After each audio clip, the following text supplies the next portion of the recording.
For this week, we were assigned to read Chapter 7 and Chapter 8 in our book. In Chapter 7, they basically discuss how obesity is a global issue and is costly in terms of healthcare and loss of productivity. Digital obesity is a new and present form within society today. Digital obesity is when technological conditions such as media and information consume such a large portion of our time and start to alter our mental health, well-being, happiness, and life in general. This urgent matter is becoming more and more common. America has a never-ending war on drugs and harmful food. Organic foods are seen as only consumed by the well-off and wealthy, so we can expect privacy to become an expensive luxury as well. Not only do consumers get addicted to these unhealthy additives, but they take over. The food industry refers to these as craveability. This is very similar to smartphones and social media. This fuel for digital addiction is a powerful business model. Many crave connectivity as we go about our everyday lives. These problems at hand are the two problems at hand, sorry. I need to find where I was at. The two problems at hand are digital food is mostly free and accessible. The other problem is no one is warned about the side effects and the physical warnings. The author suggests a deeper responsibility and involvement regarding this pressing issue. The fear of digital obesity is becoming real. An example of this is the growing purchase of a smartwatch. It is very common to see a smartwatch. Now at places like work where we're not supposed to be consumed in our phones, we can easily hit it at the tap of a wrist and read a notification or go on social media. We are facing an exponential growth in our consumption options. This hyper-efficient technology and easy accessibility is a threat to our brains, eyes, ears, heart, and soul. It is scary to think that Google somehow knows individuals better than their own significant other does. At this point, who is serving who? Who has the power? As these devices become cheaper and faster, there is very little hope for a digital diet. We have to consider whether or not we live inside the machine or if the machine lives inside us. If you do not pay for an app, there's a good chance that you are in fact the content. There is very little time before everything we say and do is observed. We need to define when, what, and how much digital technology we should consume. As for Chapter 8, they discuss precaution and proaction. As technology gains power exponentially, it is important to be precautious and proactive.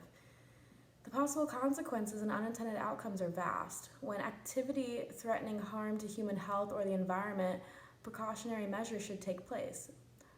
Proactionary principles argue that humanity has always invented technology and takes risks doing so.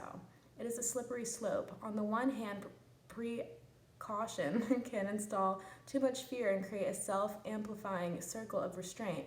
This is not the solution to the problem at hand. On the other hand, a proactionary approach would not work either because there is too much stake given in the exponential independent nature of technology advances. Everyone has the same common fear, and the technology will trump humanity. The challenge here is to find a healthy balance between the two. The proactionary principle suggests that all parties should take into account the consequences, whether they be good or bad. We divide precautionary measures to real-life threats that we face. As for reflection, sorry, I'm so tired. Personally, I have noticed digital obesity within my daily life. I watch everyone consumed in their digital devices, whether it's at the grocery store, library, driving, etc. It is very real and it is prominent. After reading Chapter 7 and 8, I definitely agree with digital obesity, that it has a huge grasp over our society and that it 100% controls our health and happiness. I have watched the power of a smartphone that it can have on someone's day, and personally I've let it affect my own well-being here and there. It is honestly terrifying that a digital device holds so much power and is so addictive. Social media is a great example because we are so consumed in what everyone is posting, we constantly find ourselves comparing our lives to others, sulking in self-pity, and editing our photos to look picture perfect, like all the other models on TV and magazines that we see. Part of the root problem, in my opinion, is the way things are being portrayed online. Nothing is real. This has been shown and proven countless occasions. In this instance, I'm referring to specifically those TikTok girls or guys who post the video posing and flexing to look good per se, and then relax, slouch, show some extra body fat and stretch marks. Anything in today's age is considered an imperfection.